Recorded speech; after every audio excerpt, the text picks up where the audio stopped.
Um, Twofold. It's a twofold feeling. I guess on one side, it's a sense of pride and honor that when you see you're the only black kid in the class, you feel a sense of accomplishment, how far you've come, a pride and honor that comes as a realization of where we've come over time, that even 30, 40, 50 years ago that I may not even been in the classroom in the first place. But on the other side, it's also disappointing and upsetting to some extent, because it just shows how far we have still to go and what we still need to do. And oftentimes, the fault of everyone, it's almost become numb to everyone that it's okay, it's normal for there only to be one black student in the Northwestern classroom. It's normal for there to only be one black student on the executive board at ASG, which it is not. And so, that's where the disappointment and frustration comes from. It depends on the day.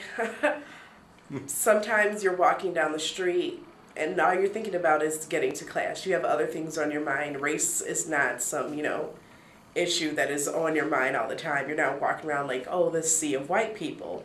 Sometimes it does arise. Sometimes there's, a group of white people hanging out on the sidewalk and you're trying to get past them because you have to go to class, and it's like, are you invisible? I definitely think white people on this campus, some white people on this campus are not aware of their space.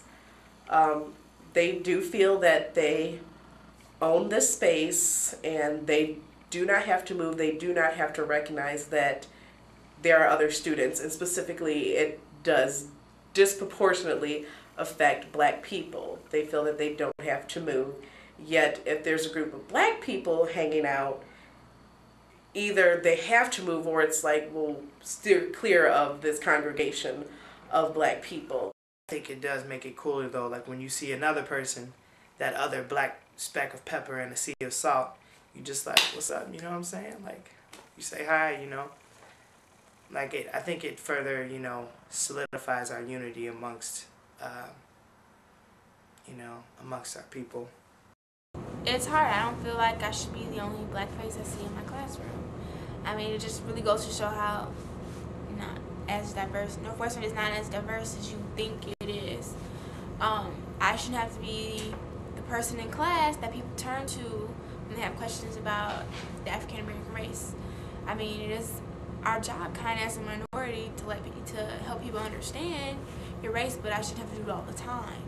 A perfect example would be I was in the lunchroom one time and this white boy was asking me what race I was, and he was like, are you mulatto? Is that okay to say? And it's kind of like, wow, mulatto is not a term you should be using anymore. So another one of my friends who was sitting there, let him know, because I was just kind of taken aback, like, mulatto. She was just like, well, that term is not used anymore.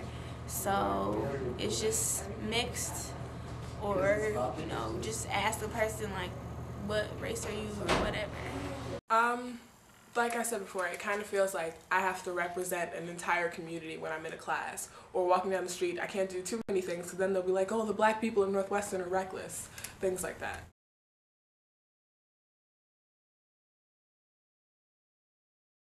In a way, yeah, because there's not enough of us to begin with. And a lot of people come here feeling like they have to be something, they have to wear some kind of letters.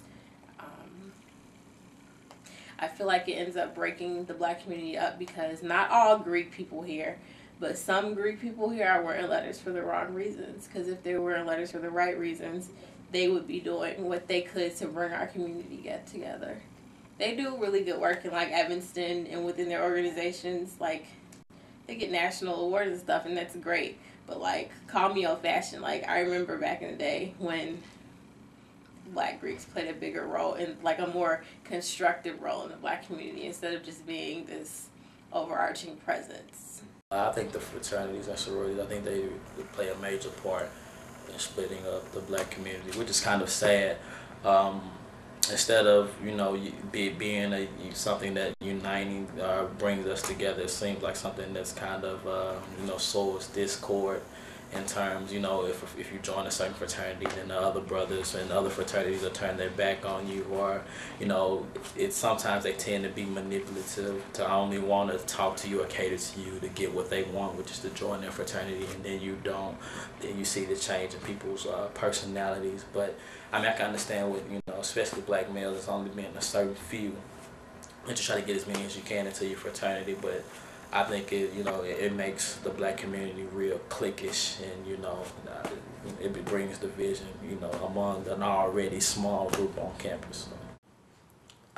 Yeah, I think it does, but I mean, I don't think it does any more than like athlete, non-athlete, or people who have money and people who don't splits up the community, because obviously Greek life brings with it rivalries from like history and also because Greek is an exclusive thing in itself. Yes, it splits it up, but not more than anything else.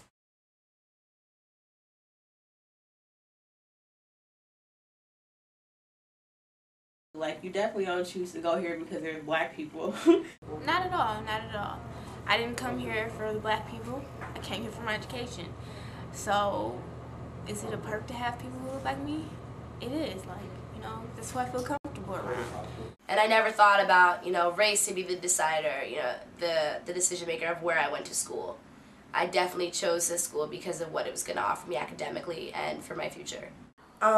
Yes, I did recognize that, when I apply, I might have a white roommate, possibly, and that who knows what's going to happen with that as far as living situations, as far as their attitudes toward living with me.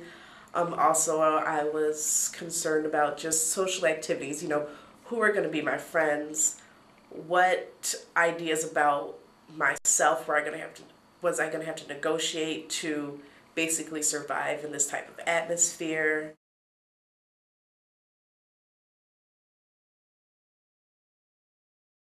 I think the acceptance here really, especially if you're a student of color or you kind of are not used to the surroundings, it's all about really finding your niche. And when you don't find your niche, you don't feel accepted, and most of those students that I know went through that and really didn't find their niche are no longer here, and they left after their freshman year. It's very easy for me to tell within the first couple minutes of meeting somebody whether or not they've already judged me. And you make judgments of people within the first 14 seconds that you meet them. It's natural. It's part of the human condition. But sometimes I feel like I can look in people's eyes and I know when they don't think I belong. And they're looking at me and they know I stand out. Not in a good way. Not stand out like she's unique. Like stand out like you're sticking out. And you're going against the grain. And some people look like they don't like it. And some people love it. But I'm not here for them. I'm here for me.